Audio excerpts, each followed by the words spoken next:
Vamos então respirar, fazer 3 respirações com a coluna na vertical. Convido vocês então a fechar os olhos, levando os ombros para trás, o peito para frente, descansando as mãos no seu colo ou em algum ponto de apoio que descanse os seus braços e ombros. Então deixa o ar entrar pelas narinas, abrindo seu coração.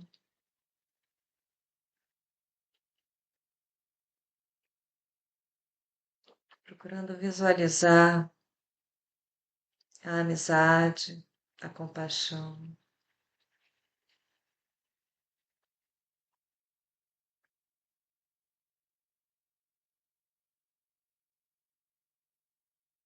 Então, abrindo os olhos, a gente posiciona as mãos em Anjali Mudra.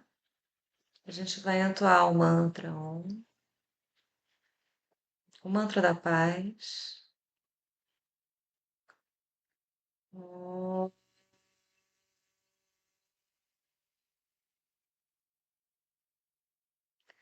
Sahana Vavatu, Sahana Bhumaktu, Sahaviryam Karavavahaye, Tejasvi Namadita Mastumavit, Ishavahaye. Om Shanti, Shanti, Shanti.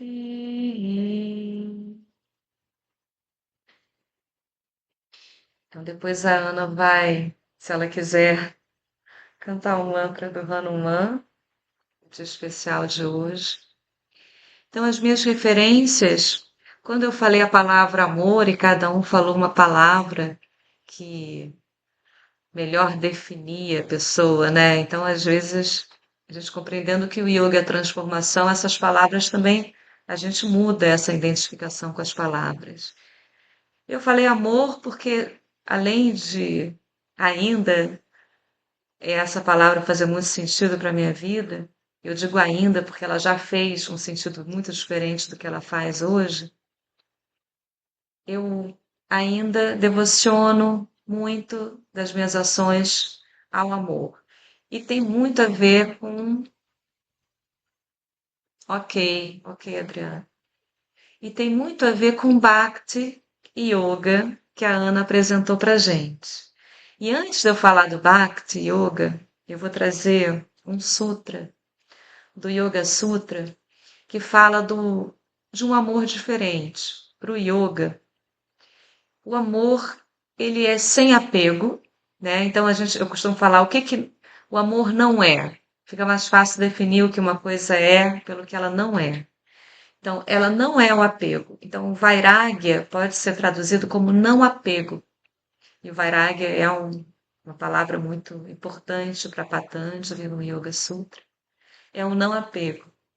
E também para a Gita, né? Na canção da Gita, a Shakti é a ausência de uma atitude de propriedade.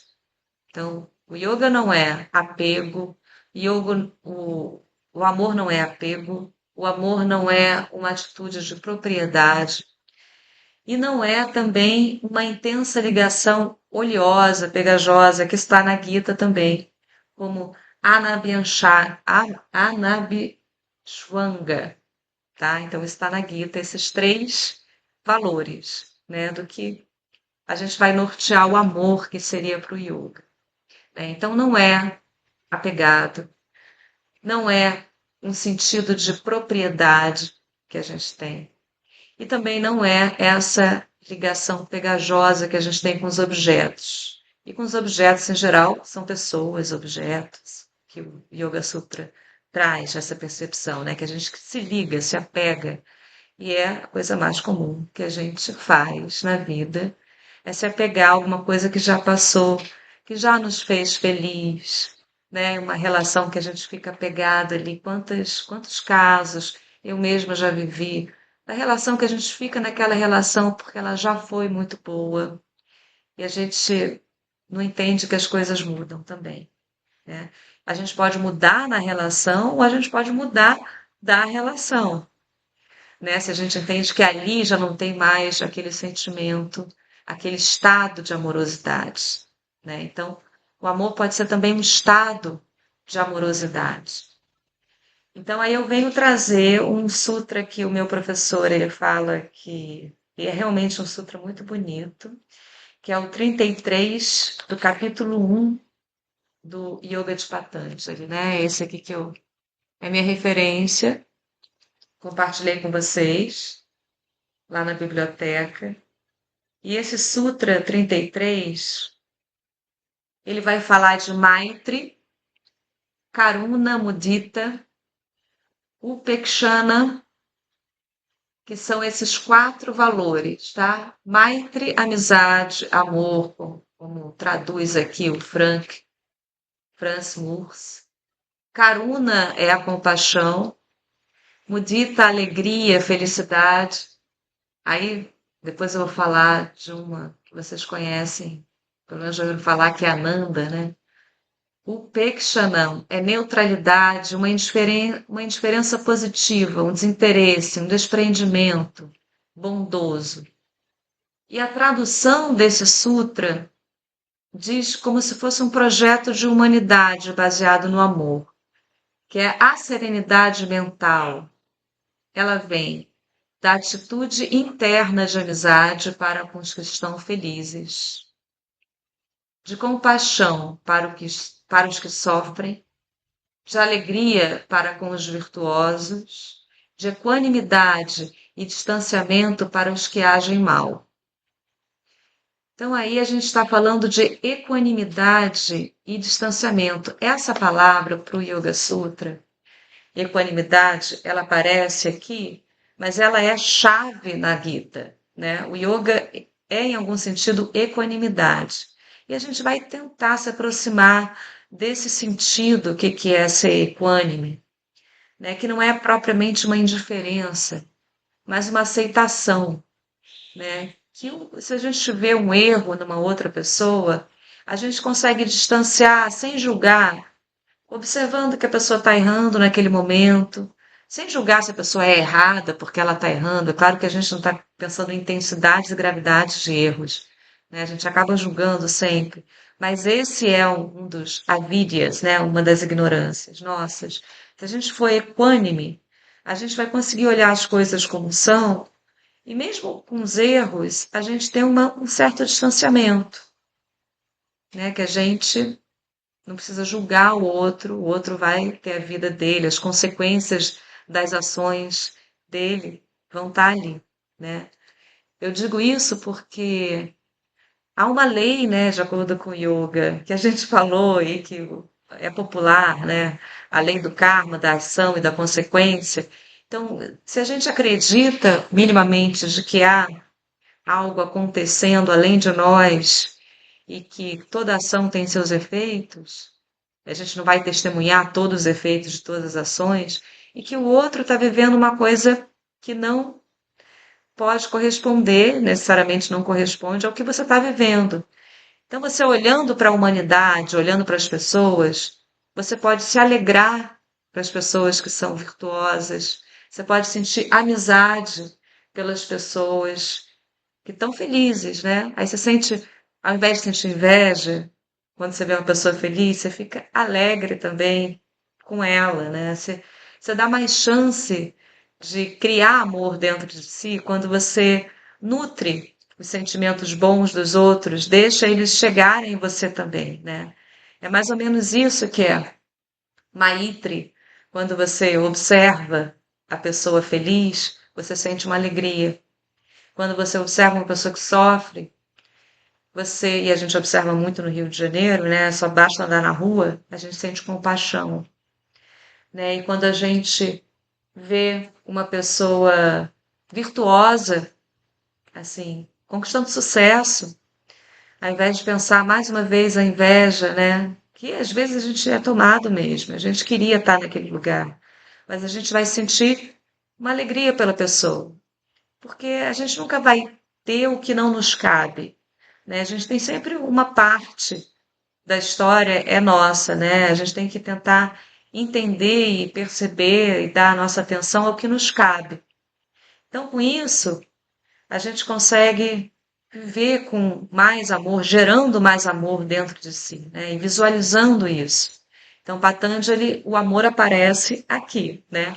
Principalmente com o Maitri, que é a amizade e traduzido como amizade ou amor. Que para mim, hoje em dia, né, eu que vivi já bastante, assim, na minha percepção atual, né, daqui a pouco eu vou achar que eu ainda não tinha vivido tanto assim hoje, mas enfim, tenho, mas é 49, já o amor romântico, eu fui criada no mundo ocidental, e o amor sempre teve esse sentido de amor romântico, o amor também pelos meus pais, obviamente, né? Essas relações filiais sempre nutriram a gente de amor. Mas aí eu vou entrar no Bhakti, né? Porque o Bhakti Yoga, diferente, eu não. Aí deixa eu explicar uma coisa, porque poderia ser muito diferente. Se eu tivesse sido criada numa família ocidental super religiosa, aí sim, talvez eu nutriria um tipo de amor que eu só vinha a nutrir mais com o estudo de yoga mesmo. Porque eu tinha uma educação religiosa muito, assim, indiretamente pela minha avó. Eu não morava com a minha avó, eu visitava a minha avó, ela era muito influente para mim, mas os meus pais decidiram por não dar uma educação religiosa para mim, por esperar que eu é, escolhesse a minha religião. É claro que tinha valor, toda educação tem valor, né? E os valores, assim, que poderiam ser próprios de uma religião, tipo, não, justiça mesmo, né? A justiça, você não ferir ninguém, você agir de acordo com o princípio da honestidade, da lealdade, são valores. Mas a questão de sentir uma entrega para algo muito maior do que eu, e maior, inclusive, do que as pessoas que estavam presentes à minha volta, a entrega que a gente chama de Bhakti Yoga, a entrega a Brahman, a um deus, o Hanumanã, ou Shiva, Shakti, o deus que você quiser ser devoto ou foi escolhido por ele.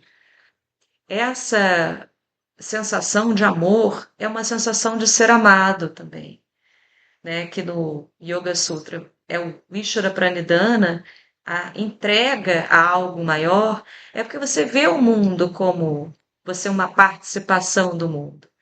Então, quando o mundo dá certo e as pessoas estão bem ao seu redor, você sente bem porque é uma participação que você está ali junto com as pessoas, né? É diferente de um mundo que a gente, mal ou bem, mesmo minha família me dando uma educação com valores, a sociedade inteira, né, e o meio político, o meio midiático, também nos educam, e educam muitas vezes outros valores, né, valores contrários àqueles que a gente foi educado. Então, a gente pensar que o mundo que a gente participa, a gente está também oferecendo o que é da nossa parte e nos alegrando dos sucessos de quem conquista o que tiver que conquistar, porque o que a gente tiver que conquistar, a gente vai conquistar, né? Não é tanto, não cabe a gente esses desejos assim. Ou seja, a vida não vai ser de acordo com os seus sonhos exatamente, né? E se você já tem uma idade como a minha, você já viu as coisas darem errado e depois você olhar para trás e pensar que bom que deram errado, porque no final foi certo, né? Então a vida ela mesmo tem essa, então a maturidade na vida, o tempo que você está observando, está vivendo, está experienciando, vai te levar a conclusões que você não poderia ter jovem, né? Que você ficava muito birrento com a vida. As coisas não aconteciam como você imaginava. Você estava querendo sempre enganar a vida, né? Conquistar mais do que alguém. Era competitivo, a gente foi educado para ser assim nas escolas e tudo. E de repente você vê que a vida tem, que Deus está rindo enquanto você faz planos, né? Que a vida ela tem um plano maior para você, né? E que você se sente amado, amado não só pelos seus que que convivem com você, que conviveram, que te educaram, que te cuidaram de você, que cuidaram para que você não ficasse doente, se ficou doente, cuidaram para que você se recuperasse da doença, ou seja, os cuidadores, que foram os grandes responsáveis por a gente estar aqui, e a gente pode amá-los profundamente, mas tem um amor a essa vida, universo, Ishvara, deuses, né? Então a gente vai falar dessa espiritualidade que é receber esse amor, né? E ao receber esse amor, a gente sente um ímpeto de retribuir também, que a gente se sente amado. E aí a nossa professora, que é uma Bhakti Yoga, ela mesma se identificou como Bhakti e Hatha Yoga, não sei se você se lembra. Ana Lima, na apresentação dela, falou assim: eu sou uma Bhakti Yoga, uma devota, e uma Hatha Yogini, né? E eu vou te falar, eu acho que eu tô agora me aproximando mais da questão do Bhakti Yoga. Antes eu era mais do Jnana Yoga, do Raja Yoga, que é o yoga do Patanjali, mais filosófico, mental, faz parte um pouco do meu trabalho de, né, ler textos. Mas agora eu sinto mais um chamado para o Bhakti Yoga, né? Então, Bhakti Yoga fala sobre essa atitude de entrega e de devoção à vida, de acreditar, né, confiar na vida, né, confiar nesse colo que a vida oferece, se sentir acolhida. E como isso vai fazendo a gente se sentir bem com a gente mesmo e, em troca, ou como reflexo, como efeito, a gente vai dando o nosso melhor para os outros, né? Então, quando eu falo assim, eu tenho dificuldade de pôr em prática, porque eu sou, além de ser Jnana Yoga, eu sou Karma Yogini, porque eu sou aquela que estou na sala de aula, prestando serviço. Esse serviço que eu presto para crianças, adolescentes, extensivamente, ou seja, para muitos alunos, é um serviço quase impossível no sentido é mecânico, é repetitivo, mas eu tenho que entender que aquilo é um serviço para a humanidade de alguma forma. Isso é importante para eu dar sentido à minha prática, né? Então, aí a gente eu mencionei aqui os 4 yogas que a Ana falou, que é o Jnana Yoga, o Karma Yoga, esses que eu me identifico mais, e a Ana vai falar um pouquinho do que faltou ali dela concluir do Bhakti Yoga e do Hatha Yoga. Aí eu vou desligar o microfone que eu quero escutar.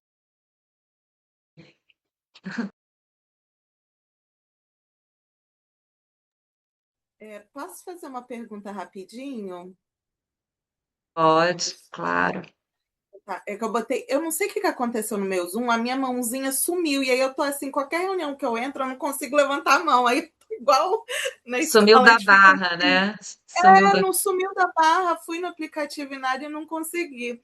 Até, aí eu não queria interromper, mas queria voltar. Você usou a palavra lá no início que você leu do capítulo 33. Eu não sei se você vai ter essa resposta agora. Você usou a palavra caruna também, né? E trouxe o significado de compaixão. Eu aprendi ela, né, com a técnica lá do teatro, do Rasa Box, Hum, que cada palavra a gente sabe que tem variações, né, que nem manga, né, que manga pode ser de camisa, como pode ser manga de uhum, comer. uhum, Aí, uhum. só que como eu aprendi ela como uma emoção e tinha isso da tristeza, compaixão, quase como uma sensação, né? Foi me passado que era como se fosse uma espécie de sabor. E aí eu queria perguntar se você sabe me dizer, ou se tiver até alguma indicação também, vou até dar uma procurada depois, é, porque eu sempre associei até mais essa palavra tristeza do que compaixão. E se tem isso dessa questão do contexto também muito no sânscrito, né? Ou não necessariamente, sabe? Porque eu fiquei com dúvida com isso com relação à emoção em si, porque, enfim. A compaixão, ela não é necessariamente uma tristeza, né? Aí depois eu não tenho essa experiência com Rasa Box, até tenho interesse nessa técnica, né? Já chegou, outras pessoas chegaram com essa indicação de, né, de preparação de ator, né? É usado no curso da Unirio. Mas, assim, o significado que eu conheço é a compaixão benevolente. Agora, se acompanhado de tristeza, eu não consigo dizer se é tristeza, também não consigo dizer se é alegria. Eu acho que a compaixão, ela, ela pode nos trazer alegria no sentido quando ela nos traz uma conexão, né? A gente sente alegre pela conexão em si, por a gente ser capaz de sentir. Mas é claro que a compaixão pode vir acompanhada de dor. Se a gente vê uma pessoa sofrendo muito, a gente não pode falar. Então, eu acho que tudo depende do contexto.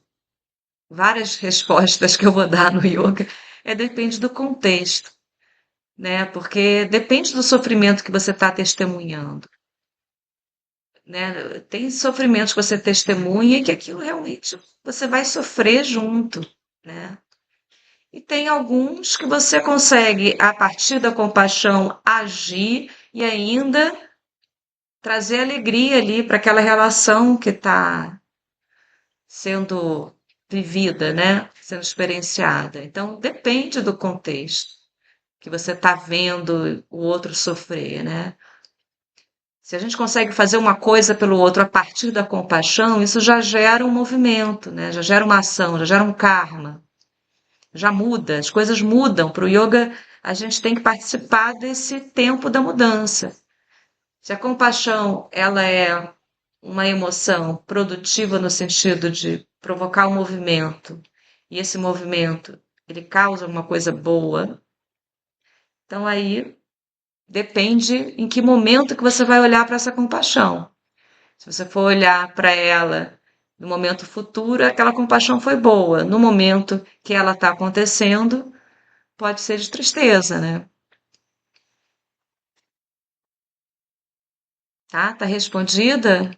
Mas a gente pode pesquisar também outros sentidos, mas eu acho que tem algum sentido ser de tristeza no momento imediato. A gente se sente triste, a gente se conecta ali nessa sensação.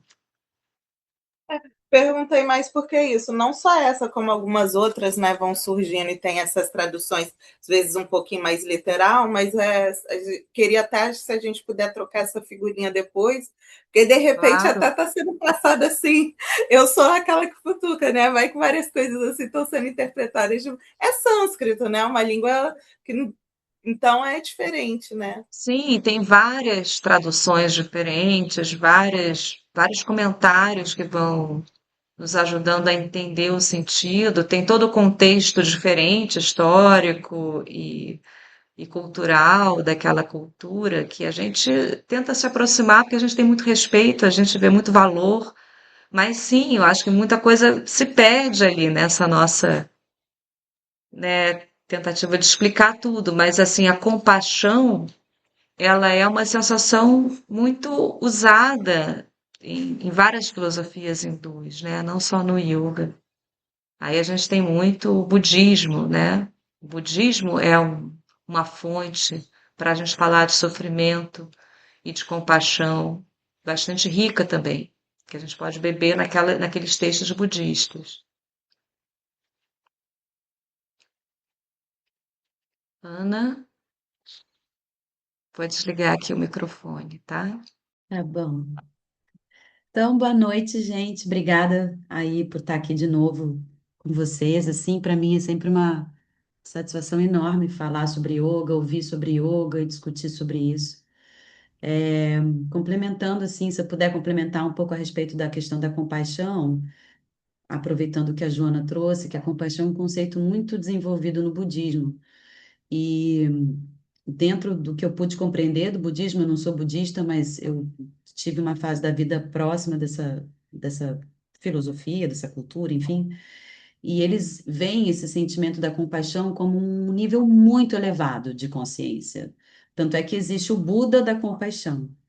Então, me parece, né, que dentro desse conceito, a compaixão ela está muito associada a uma compreensão, onde não caberia o sofrimento porque não tem identificação com sentimentos. Você está num estado de consciência muito alto, então, dentro dessa história aí, né, mais desse Buda da compaixão, não caberia um sofrimento. Mas eu também não conheço essa técnica que você trouxe. E a gente sempre tem que considerar isso, né, que a Joana falou também, é o contexto que estamos falando, a aplicação da palavra, e lembrar que o sânscrito ele não tem uma tradução literária para a nossa língua materna. Muito difícil uma palavra sânscrita ter uma tradução única para a gente, que ele tem raízes diferentes. Né, Joana? Quer complementar com alguma coisa? Não, eu acho que é isso. Você falou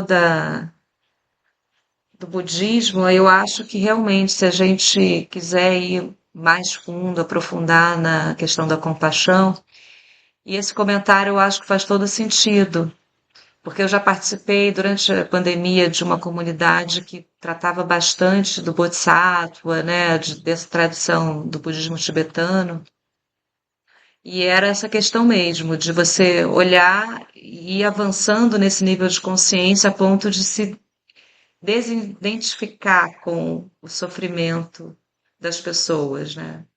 E até com seu próprio sofrimento também, né? Que também é um estado de libertação que o yoga ele propõe, né? Essa diferenciação do budismo e dos vários hinduísmos, né? Que são, na verdade, muito mais diversos do que a gente imagina, inclusive os budismos também são diversos. É algo que a gente, estudando bastante, a gente consegue ver nuances, né? E pontos de comunicação. E acho que a compaixão e o sofrimento são vistos dessa forma, né? A gente sofre, a gente é um ser sofredor, de acordo com essas filosofias e de acordo com a nossa vivência, né? A gente experiencia isso, não tem como negar. Só que a gente vai mudando a nossa relação com o sofrimento, né? Então, por isso que a gente vai alcançando esses níveis maiores de consciência. E sim, eu acho que a compaixão, concordo com você, Ana, acho que a compaixão é um nível superior de consciência, sim. Depois da empatia, depois, né, a gente vai crescendo e não se sentindo tão paralisada, né? Porque, em geral, a gente se sente paralisado quando a gente vê uma pessoa em sofrimento, quando a gente enxerga, a gente acolhe, a gente faz alguma coisa, ou a gente aceita, a gente tem outras atitudes, muda, né, a nossa atitude em relação ao sofrimento.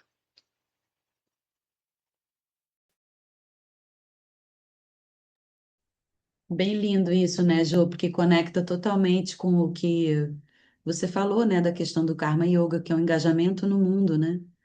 Então, você vê aquilo, você tem conhecimento, ainda que a gente não esteja totalmente estabelecido num estado de consciência supremo, de total compaixão 24 horas por dia, né? Como a questão da iluminação, que o difícil não é tocar um estado luminoso de mente, mas se estabelecer nesse estado, né? E uma vez que você toca esse estado, e a gente quer ficar lá, mas quando a gente já tocou, fica mais fácil de ser uma karma yogini, né? E você consegue elaborar de forma mais inteligente, amorosa, consciente, permeada por compaixão, por maitri, por amizade, uma ação, um engajamento no mundo que seja benéfico para todos os seres, né? E não só para o nosso próprio bel prazer. Então, se conecta muito esses termos, né, com o que a gente está trazendo aqui. E então, eu vou só amarrar, assim, talvez recapitular. A gente não tem muito tempo, então temos 20 minutos para falar sobre, amarrar alguma coisa, alguma dúvida que tenha ficado com relação ao Bhakti, que eu acho que eu nem vou me estender nisso, porque a devoção, o Bhakti Yoga sendo caracterizado por o yoga devocional, a devoção é algo muito íntimo, né? Muito pessoal. E o Bhakti, assim, ele é uma experiência de sentimento, né? Você, em algum momento aí da sua relação com Deus, você até, digamos, opta, escolhe como que você crê no mundo. Se você é separada de Deus, e aí Deus é uma entidade maior e separada de você, que é onde está calcado o dualismo, digamos assim, né? Se a gente for botar um recorte mais é, indiano, enfim, hindu, ou se você se vê como a própria divindade experienciando essa matéria. Mas você é a própria divindade experienciando a matéria em um não dualismo radical, que é o que propõe o Tantra, né? Como a gente falou lá na última aula, que não é separado, você é a própria divindade numa consciência diminuída, né, limitada.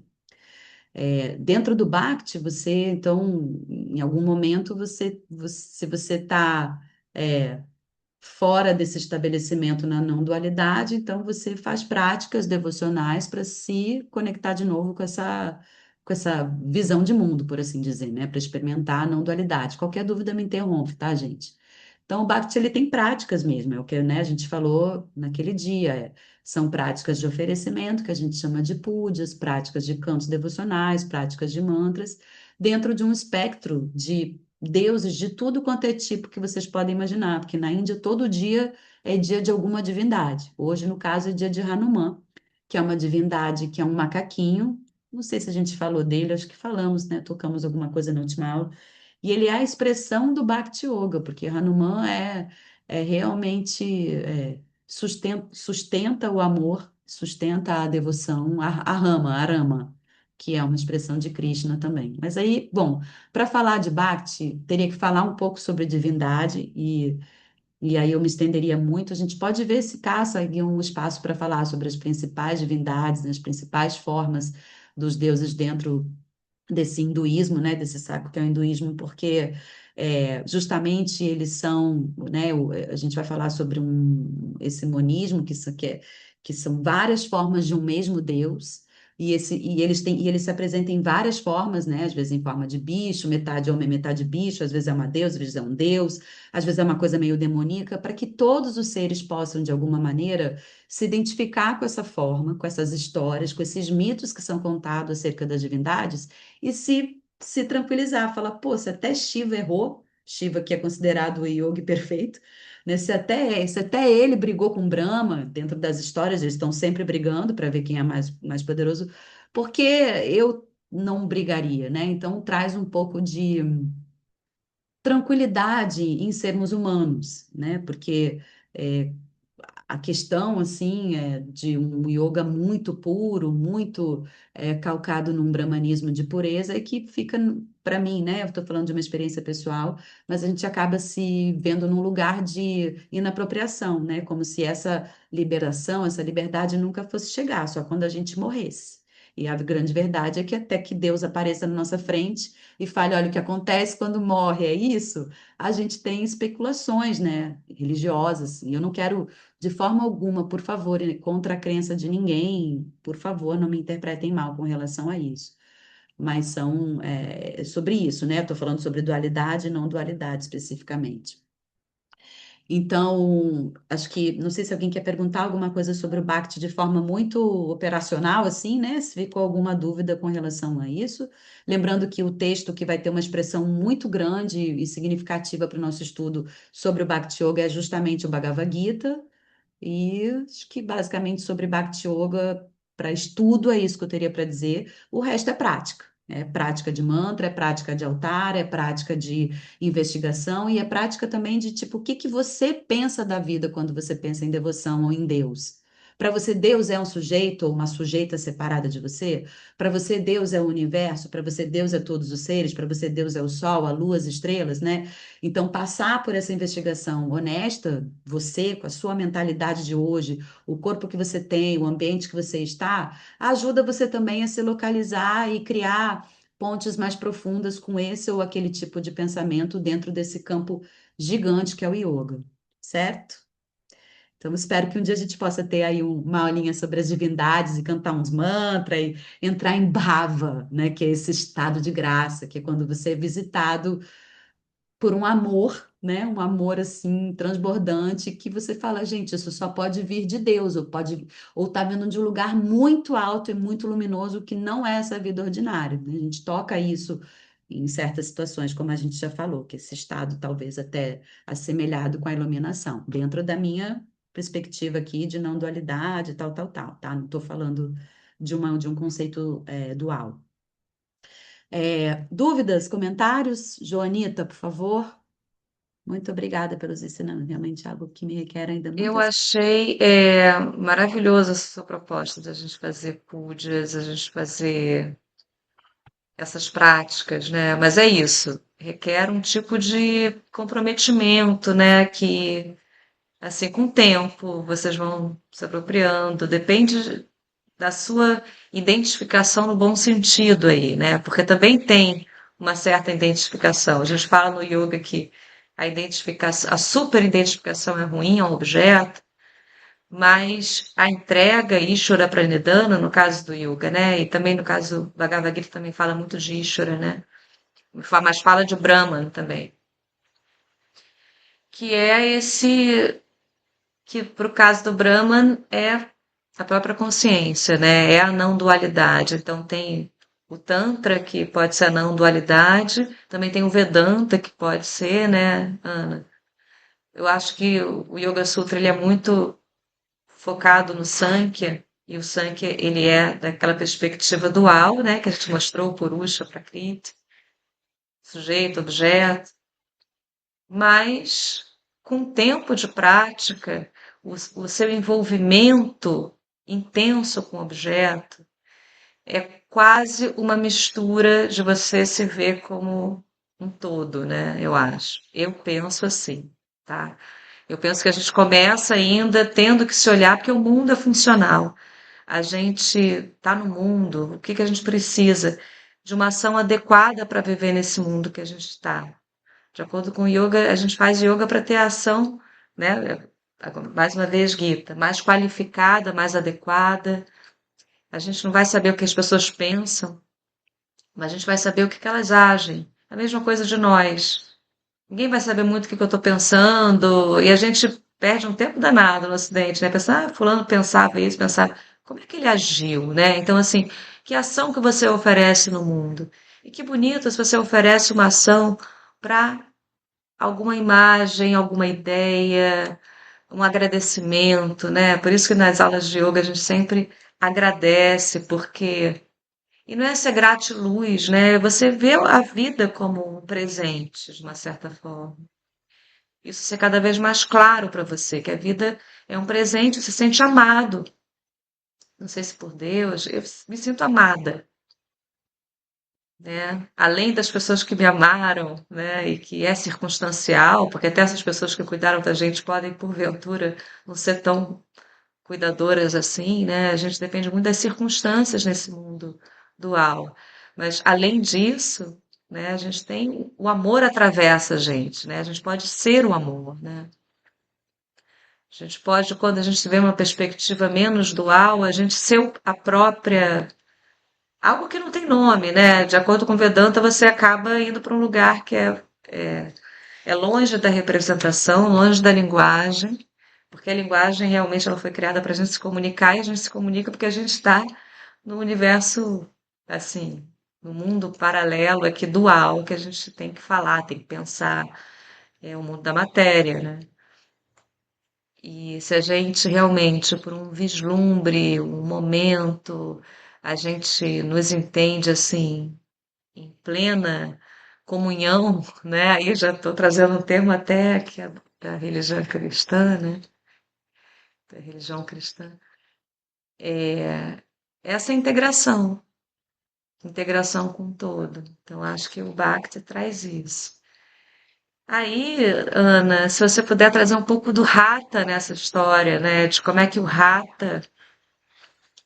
A gente vai abrir para as dúvidas. A gente pode seguir com o Hatha e depois abrir para as dúvidas? O que que vocês acham?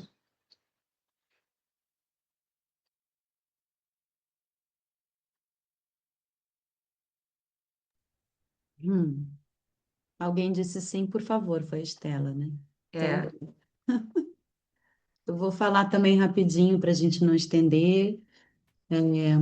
O Hatha Yoga, então, dentro daqueles quatro pilares que a gente viu, né? O Gnana Yoga como um yoga de investigação, de discernimento, de mentalidade, de mente, né, de um conhecimento absurdo sobre o funcionamento da mente, é a nossa operação.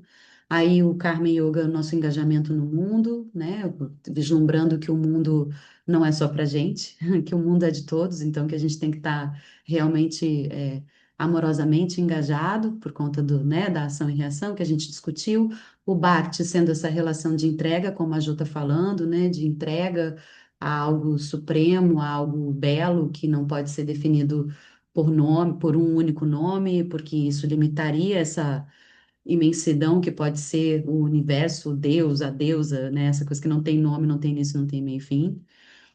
E a gente tem o Hatha Yoga, que aparece aí um pouco mais tardio, né, como sistema que vai usar o corpo como veículo de investigação. Então, ele vem num período da Índia que casa ali com um período que é chamado de tantrismo, ou de tantra, para dizer que o corpo, então, não é mais um impedimento para a realização do ser humano, né, do espírito, que ele não é, mas sim que ele é um veículo, que está tudo ali.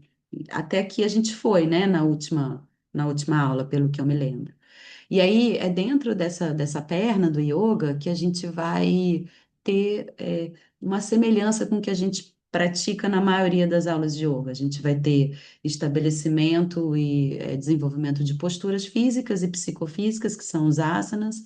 A gente vai ter controle sobre o prana, que é a energia vital, através de exercícios respiratórios, que vão ser chamados de pranayama.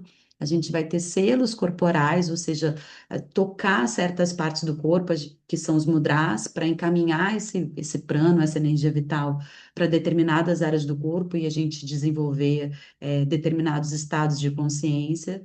A gente vai ter contrações físicas, né, que são contrações do corpo, para impulsionar essa vibração que eles vão batizar como Kundalini, que é a mesma coisa do que Shakti, que enfim, também dessas palavras que a gente vai olhar o contexto, mas que para o Hatha Yoga é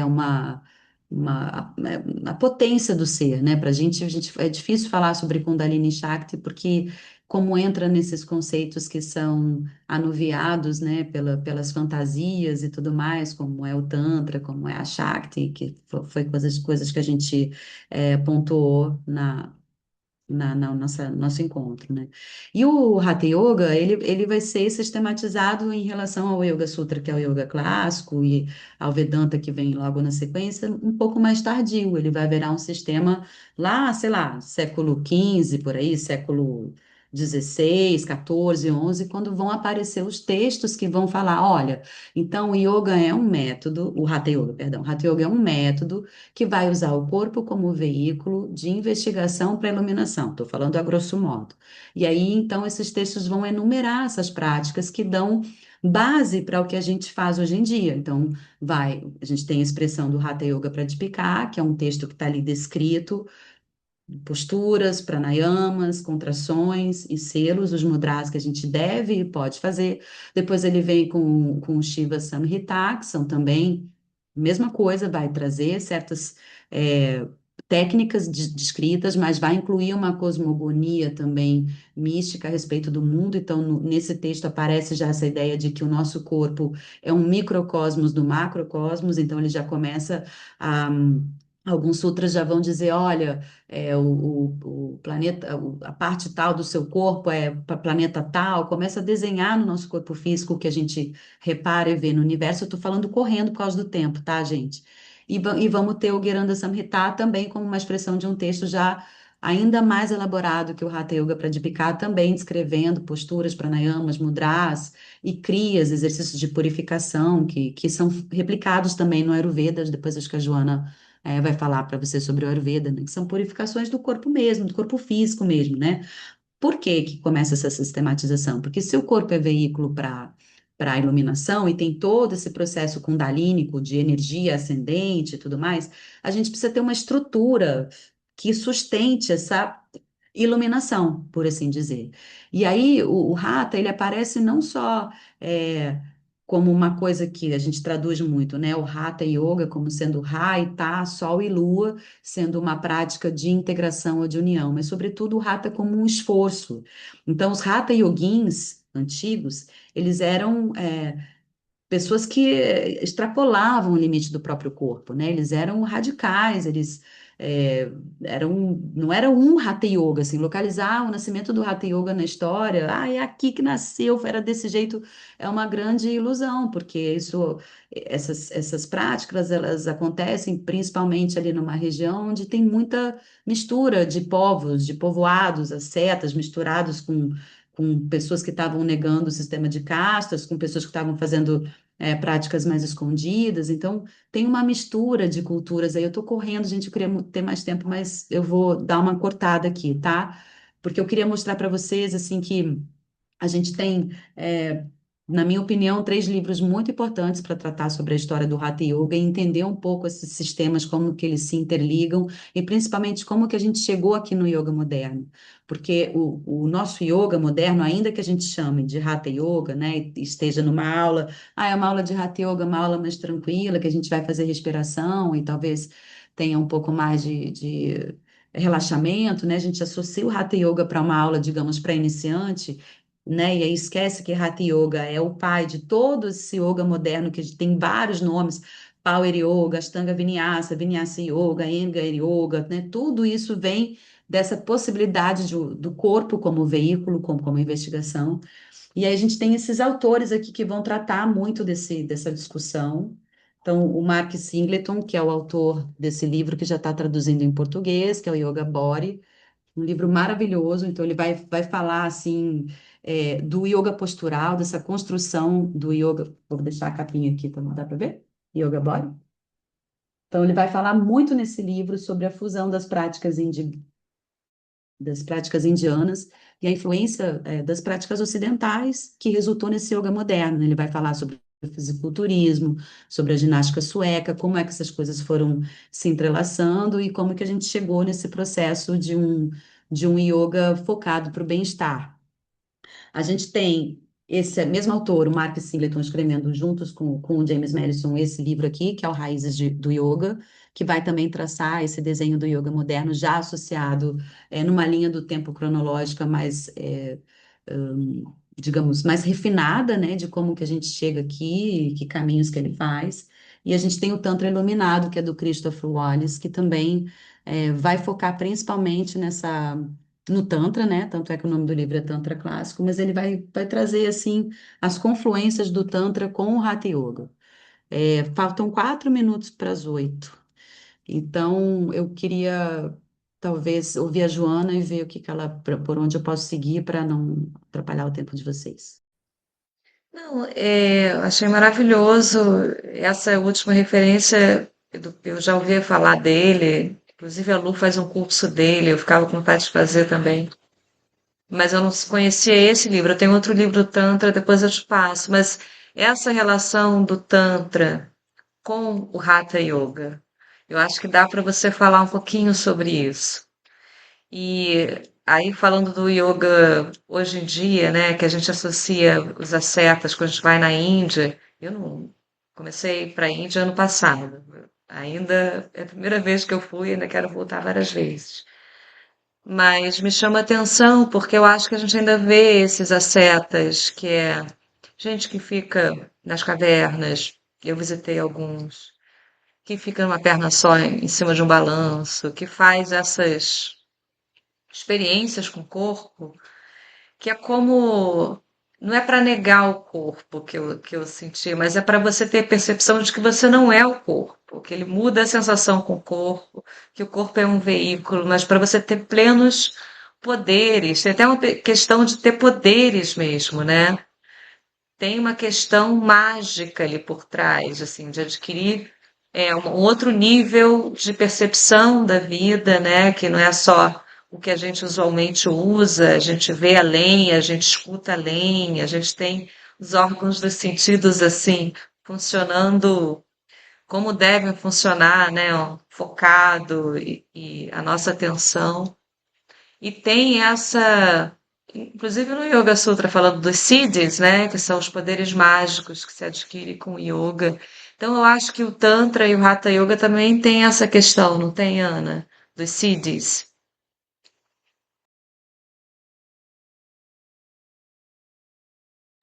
Estava com o microfone desligado. Ô, Joana, exatamente assim, os Hatha Yogins, eles estavam usando o corpo como veículo, não só para ter essa liberação em vida, né? Então, a liberação do sofrimento, essa libertação, o moksha não acontece na morte, no pós-vida, mas e sim em vida, mas sobretudo porque eles queriam esses siddhis, eles queriam ter poderes, né? Poderes sobrenaturais de clarividência, clareaudiência, ficar com o corpo muito quente, ficar muito tempo sem respirar.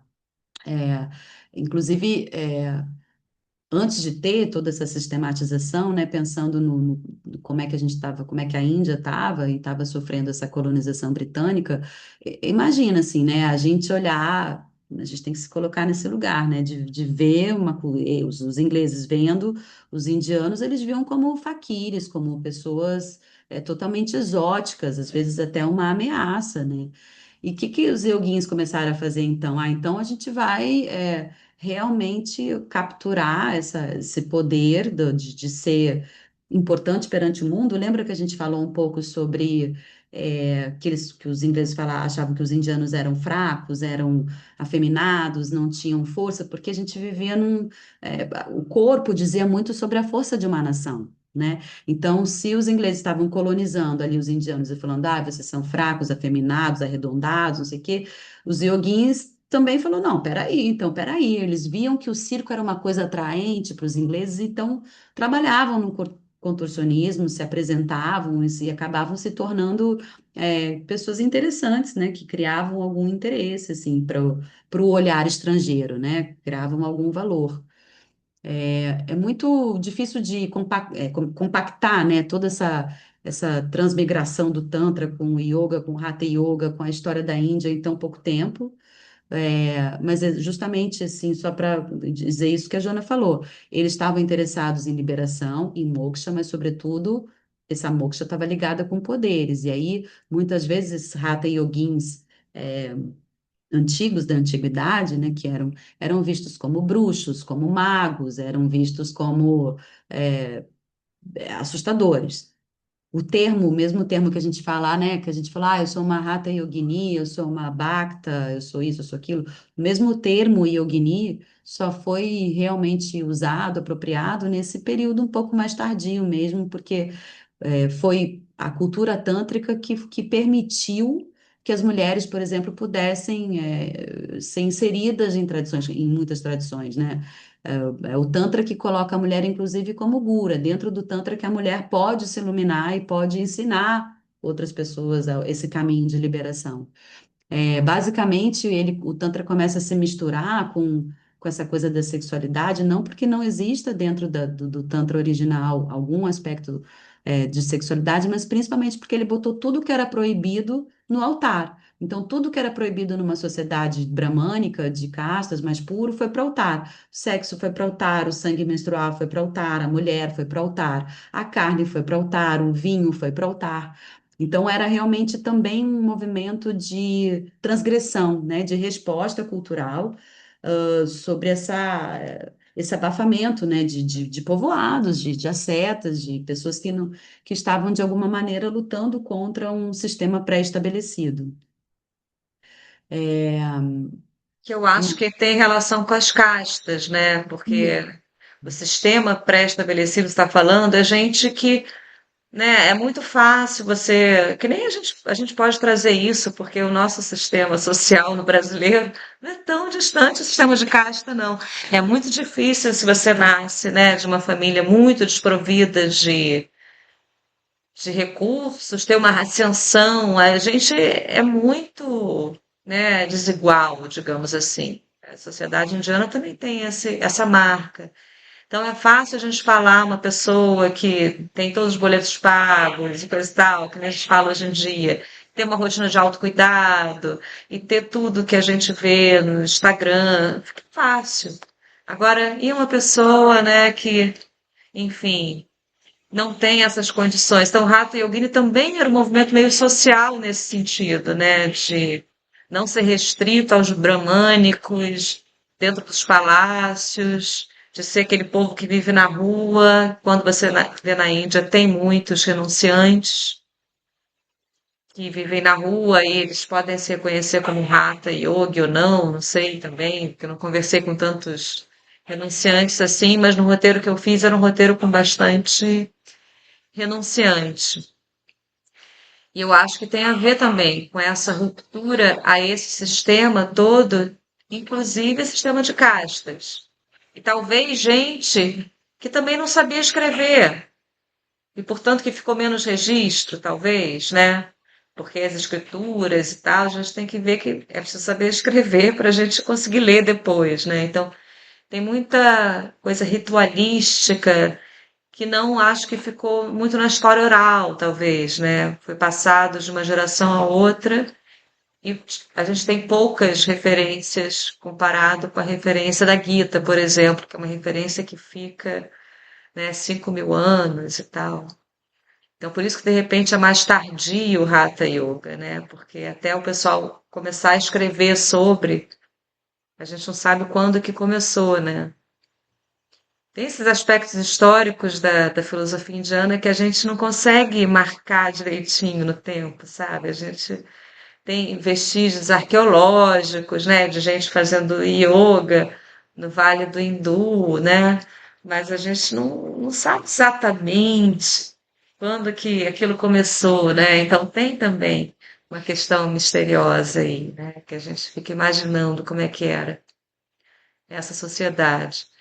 Mas eu acho muito importante isso que você falou, Ana, da questão dessa ruptura ao sistema estabelecido, de começar a ver as coisas de maneira um pouco mais.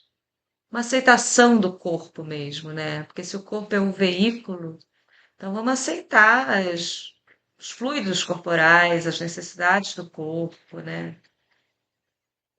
E não agir tanto a partir do brahmacharya, né? Que é a moderação que a gente pensa no, como um valor importante do Yoga Sutra, né? Que é a moderação, inclusive, da sexualidade, digamos assim. Alguém quer perguntar alguma coisa? A gente está abrindo para as dúvidas. Podem perguntar no chat ou podem abrir o microfone. Johanna, Eliane. Ana, qual leitura você recomenda para nós que estamos começando nos estudos de yoga? Quem perguntou ainda está na linha? Não? Acho que não, né? Então, A Isabela, ela também me perguntou pelo privado. Eu acho que Raízes do Yoga é um bom começo, né? O coração do yoga, eu penso. Eu tenho ele.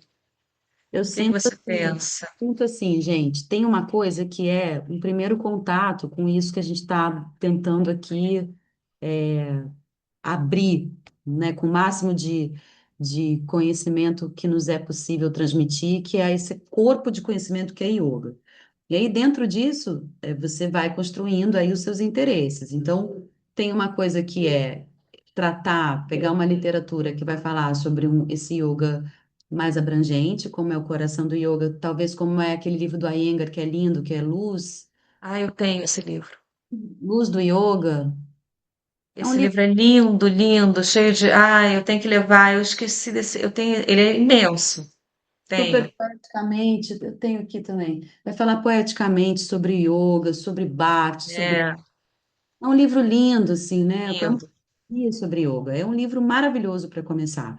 Isso é uma coisa, isso é se aproximar, é ler um livro, um texto sobre isso que é esse corpo gigante de conhecimento.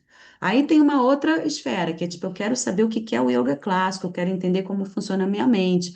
Aí você tem que pegar um Yoga Sutra da vida, com um bom comentário, cair dentro e principalmente meditar sobre o que você está lendo, porque esse é o trabalho do Gnani Yogi. É ler, recitar o que está escrito ali, sentar e contemplar, meditar aquilo que está sendo escrito. Agora, você quer entender sobre a história do yoga, como que a gente chegou até aqui? Não tem como não passar por esses autores, que são as pessoas que estão não só numa visão, digamos assim, êmica, né, de dentro, que eles são praticantes de yoga também, mas também acadêmica.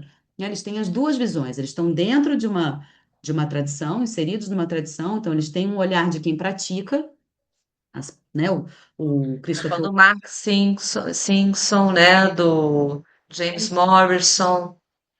do Christopher Wallace, são E, pessoas que estão realmente pesquisando, inclusive isso que a gente sítios arqueológicos, se o selo de Pachupati, que é né? É muito comum a gente dizer que lá no Vale do Indo foi encontrado um selo de Pachupati, que é uma versão de Shiva, já numa postura meditativa, porque ele parece que está com as pernas cruzadas, então pode-se contar que eles estavam lá meditando, mas assim, o fato é que essas pessoas contemporâneas nossas, que estão fazendo um estudo profundo arqueológico e em cima de texto sânscrito e da língua e tudo mais, eles estão, inclusive, debatendo certas certezas nossas, assim, que a gente aprendia há 20 anos atrás.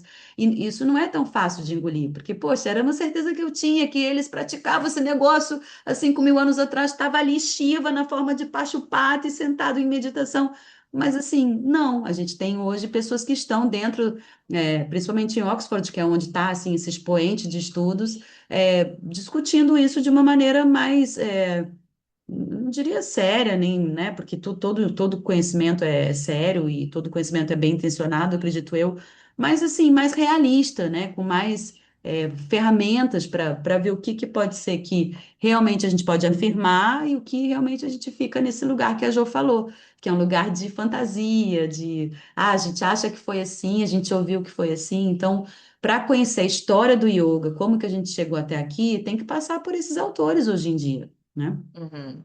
Isso para um aprofundamento, né? Porque assim, dependendo do interesse de cada um, Exatamente. né? Porque se você tem esse interesse pela história, aí você passa assim, né, por um texto mais acadêmico. Eu gosto de saber dessas coisas, mas você pode também gostar, né, de aprofundar na compaixão, nos sentimentos. Aí você vai buscar o que que o budismo falou da compaixão, os grandes temas, né?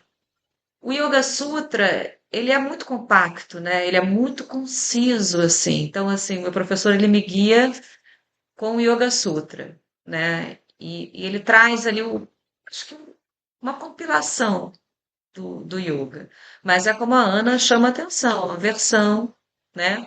Que leva muito pouco o corpo em conta, né? Então, se a gente for levar o corpo, é muito diferente de como hoje a gente vê o corpo e como hoje a gente pratica o corpo, né? A gente está sempre levando o corpo como é, corpo no aspecto da aparência do corpo, né?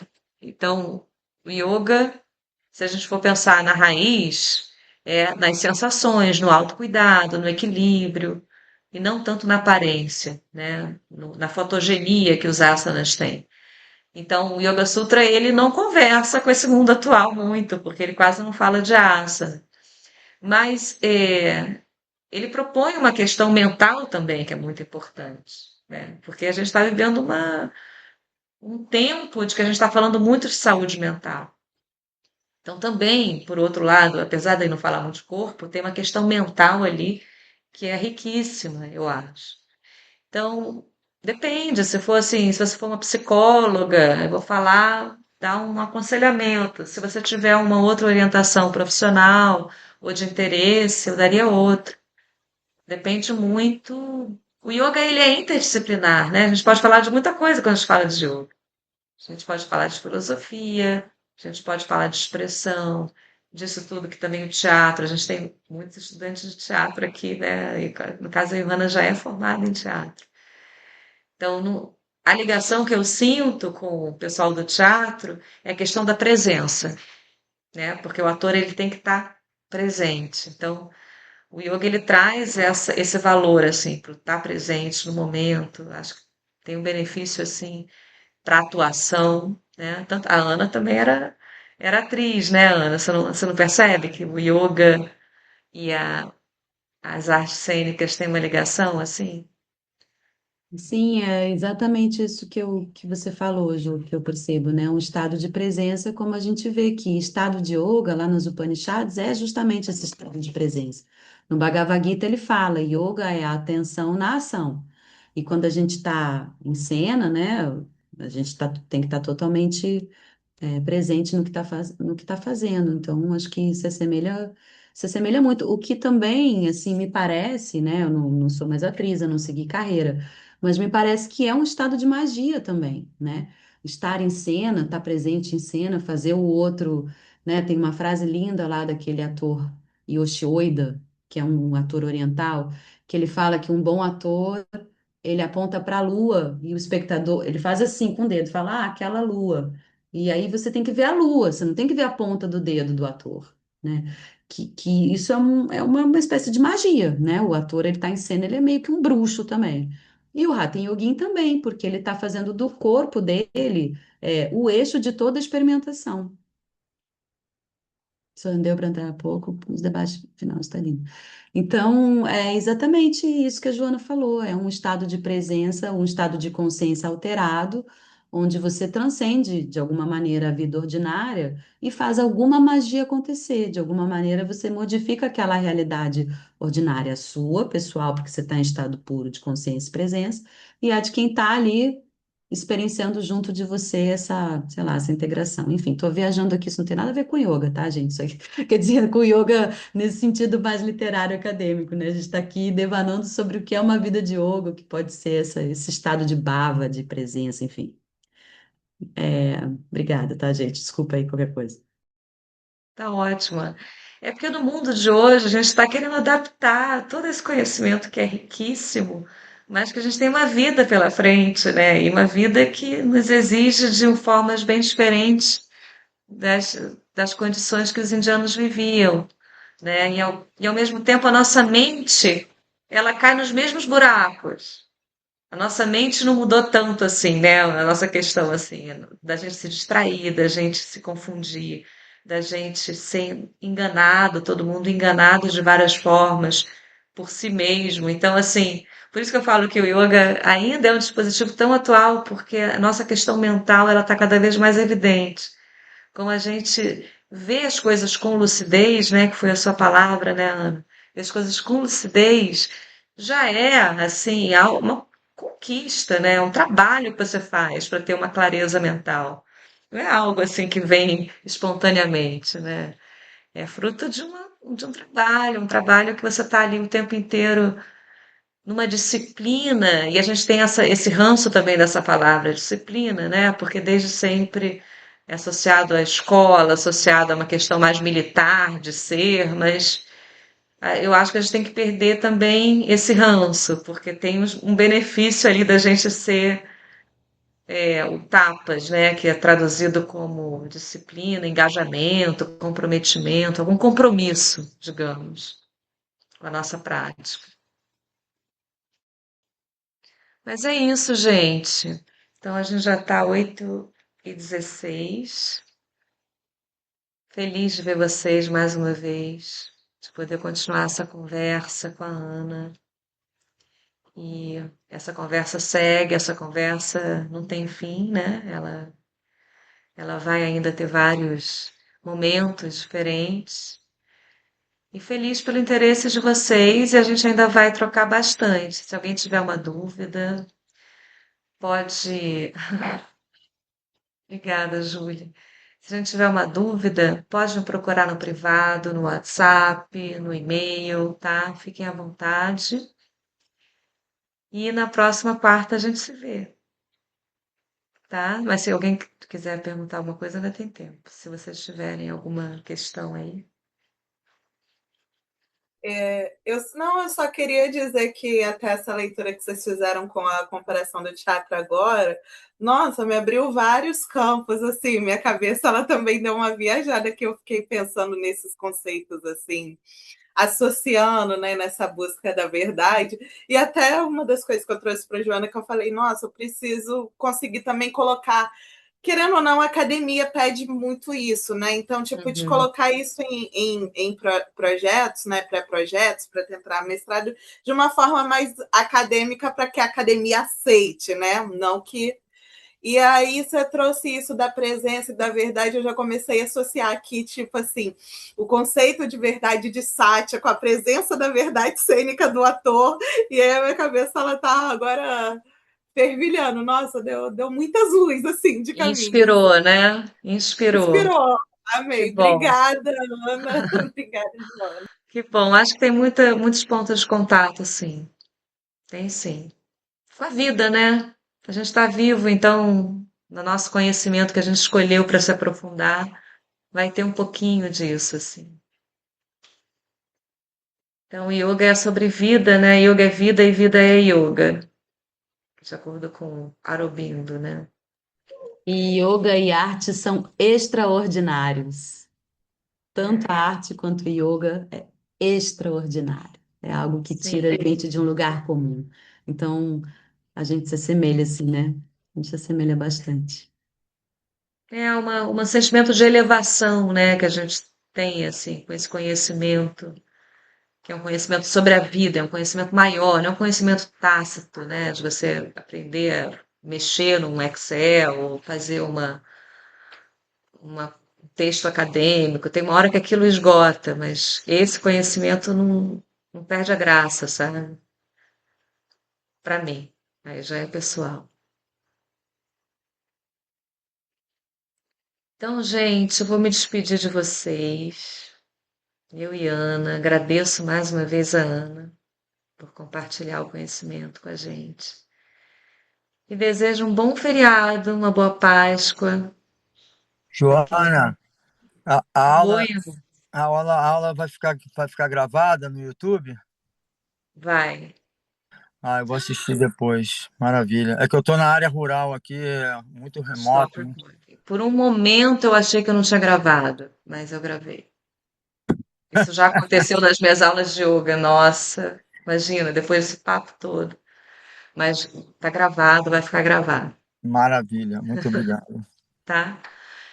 Gente, beijo. Beijos, feliz Páscoa, feliz descanso, renascimento, feliz Hanumanã, né? Hanuman, eu falei Hanumanã várias vezes, é Hanuman.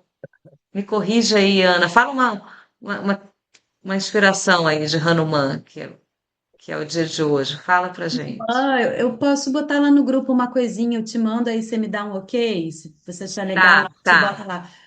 A minha sugestão para hoje, já que é uma lua cheia toda em Vênus, domiciliada, não sei, não entendo de astrologia, mas ouvi dizer. É, Vênus em Touro, é. Não é? E Hanuman É, é a expressão do amor, né? Ele é a divindade que representa a devoção. Então, minha sugestão é ouvir o Hanuman Chalisa, que é esse hino devocional. É um hino lindo. Então, botar umas variações lá vou mandar para Joana, Joana eu escolhe, acho que eu tenho também. né? E aí eu tenho também a letra, sei lá, se vocês quiserem acompanhar e ouvir. Uma historinha sobre Hanuman, assim, também posso colocar lá para vocês. Eu tinha escrito um programa aqui, alguma coisa assim, falando, pontuando as intervenções entre o Hatha e o Tantra. Eu vou mandar para a Joana para ela aprovar. Se ela aprovar, a gente põe no grupo também, tá? Porque acaba que fica sempre muito pouco tempo e eu tenho dificuldade de síntese. E eu também sou muito apaixonada pelas coisas que eu falo, então eu acabo atravessando com a minha vida. É difícil para mim ser muito pragmática em qualquer aula que eu dou. Mas eu vou passar para a Joana esse texto, e aí, se tiver a Ótimo. ver, ela manda para vocês também, que aí é uma forma também da gente seguir com esse assunto de alguma maneira, sem muita confusão e sem muito atravessamento da minha paixão também, tá? Olha, é inevitável ser professora, a gente traz os valores e as paixões, é parte da educação sempre, né? Tá? Obrigada, gente. Tchau, Beijo, gente. Beijo. beijo. Beijo. Boa Páscoa. Boa Obrigada. Páscoa. Bom descanso. Tchau. Tchau.